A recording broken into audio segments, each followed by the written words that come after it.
नमस्कार दोस्तों, स्वागत है आपका मेरे YouTube चैनल स्टार अंकल जी पे। आज मैं आपके लिए लेकर आया हूँ राज्य बीमा से संबंधित वीडियो। इसके अंतर्गत मैं बताऊंगा कि जो एक कर्मचारी की राज्य बीमा पॉलिसी होती है, जिसको अपन स्टेट इंश्योरेंस के नाम से भी अपन जानते हैं, उसमें उसको क्या क्या लाभ होते हैं, वो क्यों की जाती है, उसमें जो बीमा धन होता है उसका कैसे कैलकुलेशन होता है, जो उसपे बोनस मिलता है उसका कैसे कैलकुलेशन होता है, किसी कर्मचारी की अगर आकस्मिक मृत्यु हो जाती है तो उसके घर वालों को पीछे से क्या क्या मिलता है, और एक कर्मचारी किन किन को उसमें मनोनयन कर सकता है। ठीक है, इन सब की अपन दोस्तों इस वीडियो के अंतर्गत बातें करेंगे, इसलिए ये वीडियो काफी महत्वपूर्ण होने वाला है दोस्तों। इसलिए मेरे वीडियो को आप अंत तक जरूर देखें, और उससे पहले मैं आपसे एक गुजारिश करना चाहूंगा दोस्तों। मैं आपके लिए कितना करता हूं, तो दोस्तों आपका भी एक मेरे लिए छोटा सा फर्ज बनता है कि आप मेरे चैनल को सब्सक्राइब जरूर करें और मेरे वीडियो को ज्यादा से ज्यादा शेयर करें। चलो दोस्तों, आपका ज्यादा समय नहीं लेते हुए मैं स्टार्ट करता हूँ मेरा वीडियो। दोस्तों अपन सबसे पहले बात करेंगे कि राज्य बीमा पॉलिसी क्या होती है। तो दोस्तों मैं बता देता हूँ कि जो भी कोई गवर्नमेंट एम्प्लॉय होता है, शुरू में जब भी वो गवर्नमेंट जॉब लगता है तो उसके सबसे पहले प्रोबेशन जब उसका कंप्लीट हो जाता है, जब उसका स्थायीकरण होता है, तो सबसे पहला जब मार्च की सैलरी होती है जो अप्रैल में दे होती है।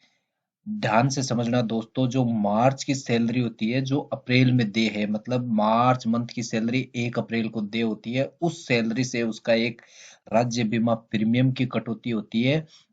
और ये सरकार द्वारा अनिवार्य है सभी कर्मचारियों के लिए। ठीक है दोस्तों, जो उसको मतलब एक सिक्योरिटी दी जाती है, उसके मतलब कभी कुछ हो जाए कोई घटना कर्मचारी के साथ, तो उसके परिवार वालों को एक सिक्योरिटी के रूप में एक कुछ मनी का पेमेंट किया जाता है। वो उसी का राज्य बीमा का ही एक भाग होता है। ठीक है दोस्तों, अब आगे बात करते हैं अपन। इसके बाद अपन बात करते हैं राज्य बीमा पॉलिसी का प्रीमियम कितना होता है। तो दोस्तों सभी के मन में ये चीजें रहती है कि भाई राज्य बीमा का जो पॉलिसी का जो प्रीमियम होता है वो कैसे होता है। तो दोस्तों इसके लिए मैं आपको थोड़ा आगे ले चलता हूँ, देखना। ये एक राज्य सरकार का जो वित्त बीमा विभाग है उसके द्वारा एक ऑर्डर जारी किया गया 13 मार्च 2020 को। तो दोस्तों मैं आपको बता देता हूँ, जो आज राजस्थान सरकार के जो भी कर्मचारी हैं जिनका एसआई कटौती हो रही है वो इसी ऑर्डर के रिगार्डिंग हो रही है। तो इसमें देखिए दोस्तों, जिसका 22,000 तक, मतलब ये बेसिक होता है, बेसिक होता है, इसमें कोई आपको अलाउंस नहीं जोड़े जाते हैं, आपका बेसिक कितना है, ये चीज आपको बहुत ध्यान रखने योग्य है दोस्तों। तो 22,000 तक जिसका बेसिक होगा ना, उसको 800 रुपए एसआई प्रीमियम होता है।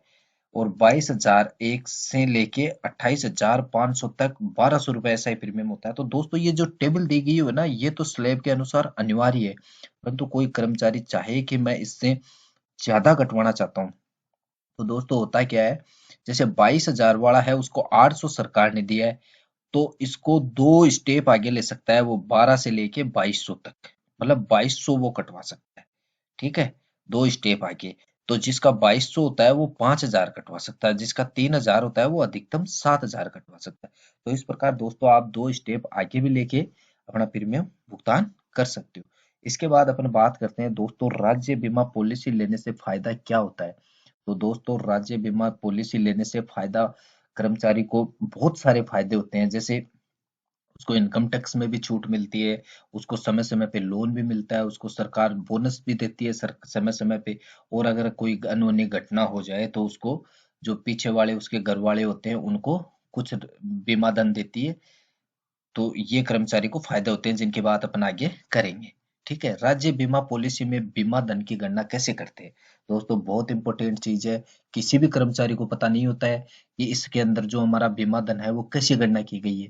दोस्तों मैं आपको बता देता हूँ, किसी भी कर्मचारी को ये चीज नहीं पता रहता है, कर्मचारी अपना प्रीमियम कटा देता है, समय शूट देख लेता है और मस्त रहता है। ठीक है, तो दोस्तों देखो मैं आपको बताता हूँ कि गणना कैसे होती है। जैसे मान लो किसी कर्मचारी ने 18 साल की उम्र पे, ये देखो बीमा कटौती प्रारंभ होने या अधिक कटौती प्रारंभ होने पर, अगर आपकी उम्र 18 साल है तो आप उसका 1 रुपया कटवाओगे ना, जैसे मान लो 1 रुपया कटवाया, तो आपका 622 रुपए बीमा धन है। मतलब 18 साल की उम्र पे आपको 622 रुपए मिलेगा 1 रुपए का। तो आपको मान लो 100 रुपए कटा दिया आपने, तो 100 रुपए कटाए तो आपको 62,200 रुपए हो जाएंगे, 100 से मल्टीप्लाई कर देंगे इसको, तो 62,200 रुपए आपका बीमा धन हो गया 100 रुपए से। ठीक है, ये अलग अलग एज के हिसाब से आप दोस्तों देख सकते हो कि आपका किस उम्र कि आप किस एज के हो या किस उम्र के हो, तो आपका बीमा धन कितना काउंट हो रहा है। इसको देखने के बाद आप आसानी से अपना बीमा धन काउंट कर लेंगे। चलो दोस्तों, आगे अपन बात करते हैं कि बीमा धन की गणना कैसे की जाती है। जैसे ए कर्मचारी है, इसकी डीओआर है 1418 है, बी कर्मचारी की भी डीओआर है 1418 है। ठीक है दोस्तों, इसकी जो डीओबी है दोस्तों वो 5/4/2000 है, और इसकी भी डीओबी 5/2/1988 है। इसकी आयु ए कर्मचारी की 18 है और बी कर्मचारी की 30 है। तो दोस्तों इसकी अवधि है वो 18 वर्ष है और इसकी है 31 वर्ष। मतलब इसकी जो स्टार्ट होगी वो 18 वर्ष पे होगी और इसकी जो स्टार्ट होगी वो 31 वर्ष पे होगी, क्योंकि इसकी 30 वर्ष तो आयु हो चुकी है, इसलिए इसकी 31 वर्ष पे होगी।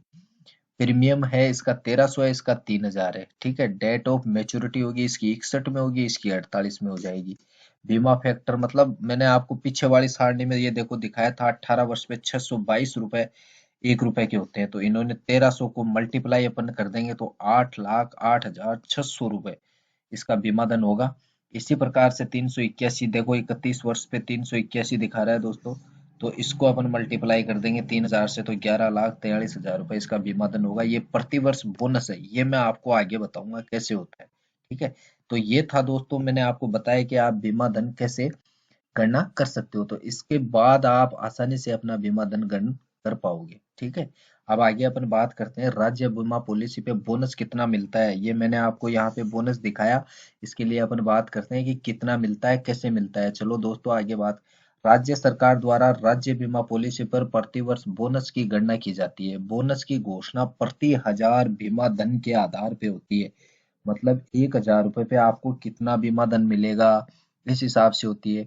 बोनस की घोषणा प्रति हजार बीमा धन के आधार पे होती है। वर्तमान में राज्य सरकार द्वारा सामान्यतः प्रति हजार बीमा धन पे, मतलब जो सामान्यतः जो दर है सरकार की, वो 90 रुपए बोनस दिया जा रहा है। ठीक है, कर्मचारी स्वयं बीमा धन को बोनस की दर से गुणा करके उसमें हजार का भाग देकर बोनस की राशि ज्ञात कर सकता है। तो दोस्तों इससे मैं समझाता हूँ आपको पहले वाला।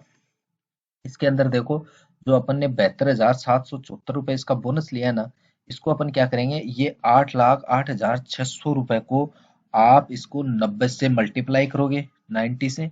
उसके बाद इसको 1000 से अगर आप डिवाइड कर दोगे तो ये अमाउंट आपके पास आएगी। इसी प्रकार से आप इस बीमा धन को मल्टीप्लाई करोगे 90 से और उसमें 1000 को आप डिवाइड कर दोगे, तो ये आपके पास अमाउंट आएगी। तो ये था दोस्तों, सरकार आपको बोनस कैसे देती है, हर साल देती है दोस्तों। ये बीमा धारक, ये बहुत इंपॉर्टेंट चीज है कि बीमा पॉलिसी धारक की अगर परिपक्वता तिथि से पूर्व अगर कोई आकस्मिक सामान्य मृत्यु होने पर राज्य सरकार द्वारा बीमा धन की दुगुनी राशि, मतलब मैंने कार्मिक एक की आपको 8,08,000 कुछ बताई थी, तो देखो दुगुनी हो रही है 16,17,200 रुपए। इसी प्रकार कार्मिक बी की भी दुगुनी राशि बोनस सहित भुगतान किया जाता है। देखो दोस्तों, सरकार अगर किसी कर्मचारी की सामान्यतः आकस्मिक मृत्यु हो जाए तो उसके जो नॉमिनी होता है उसको 16,17,200, मतलब बीमा धन कितना था, 8,08,600, मतलब डबल रकम सरकार द्वारा भुगतान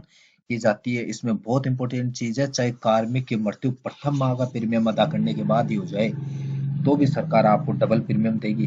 तो दोस्तों एक कर्मचारी के लिए कितनी अच्छी चीज होती है, ये सिक्योरिटी के हिसाब से बहुत अच्छी चीज होती है दोस्तों। इसके बाद अपन बात करते हैं कि क्या राज्य बीमा पॉलिसी की इनकम टैक्स में छूट मिलती है। दोस्तों मैं बिल्कुल क्लियर कर देता हूँ आपको, जो आपने जितना भी स्टेट इंश्योरेंस में पैसा कटाया उसको 80C के अंतर्गत आपको छूट मिलती है। इसके बाद अपन दोस्तों बात करते हैं बीमा पॉलिसी में मनोनयन। किसी कार्मिक का अविवाहित होने पर उसके द्वारा राज्य बीमा पॉलिसी में जिसे मनोनीत नियुक्त किया जाता है ना, वो कर सकता है। और अगर शादी होने के बाद वह मनोनयन स्वयं ही पत्नी के पक्ष में हो जाता है, परंतु अन्य मामलों में कर्मचारी स्वयं राज्य बीमा विभाग के संबंधित जिला कार्यालय में आवेदन के जरिए मनोनयन में परिवर्तन करवा सकता है। तो ये थी दोस्तों मेरी राज्य बीमा पॉलिसी से संबंधित कंप्लीट जानकारी। तो ये दोस्तों मेरी जानकारी आपको कैसे लगी, इसके लिए मुझे कमेंट के माध्यम से आप बताना, और मेरे वीडियो को ज़्यादा से ज़्यादा शेयर करना, ज़्यादा से ज़्यादा लाइक करना, और मेरे चैनल को सब्सक्राइब जरूर करना, जिससे दोस्तों मेरे आगे के सारे वीडियो आपको सबसे पहले प्राप्त हो सके। धन्यवाद दोस्तों।